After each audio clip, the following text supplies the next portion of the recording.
Toujours dans le contexte environnement, la première réunion de l'année de l'OIPR, entendez Office ivoirien des parcs et réserves, s'est tenue dans le parc Dahlia Fleur à la Riviera à Bata. Cette session du comité de gestion vient retracer le bilan des activités du premier trimestre de l'année 2022 en vue de faire ressortir les perspectives liées à la gestion des aires protégées. En outre, une cérémonie officielle de matériel a été faite au bénéfice des communautés riveraines.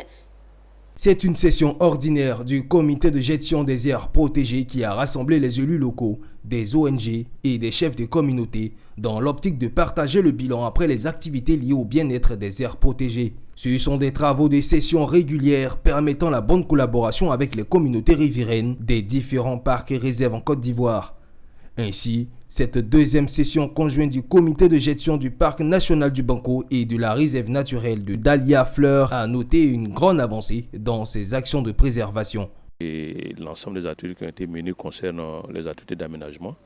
À cet égard, vous avez vu quelques images de la clôture qui est en train d'être réalisée au parc national du Banco. Donc on peut dire qu'aujourd'hui, le bilan est satisfaisant pour ce qui concerne le premier trimestre 2022, même s'il y a quelques recommandations qui ont été formulées, notamment de présenter les dépenses qui ont été effectuées au cours du trimestre pour que l'ensemble des membres du comité de gestion local puissent apprécier si les fonds mis à disposition de ces deux aires protégées permettent d'assurer leur gestion quotidienne.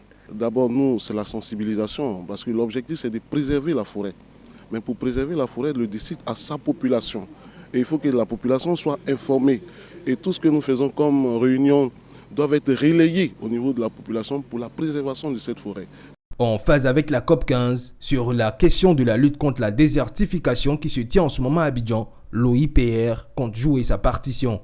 Dans cette COP15, nous allons jouer pleinement notre rôle en présentant ce que l'OIPR fait, quels sont les enjeux en termes de conservation des aires protégées pour que de plus en plus les populations, en général, même les politiques, puissent savoir qu'il faut apporter les appuis nécessaires pour que vraiment ces espaces restent de véritables remparts à l'avancée du désert et de la désertification.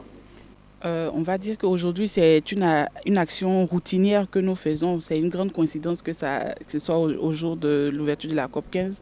Mais il faudrait dire que nous sommes toujours dans la dynamique de pouvoir mener des actions pour lutter contre le réchauffement climatique.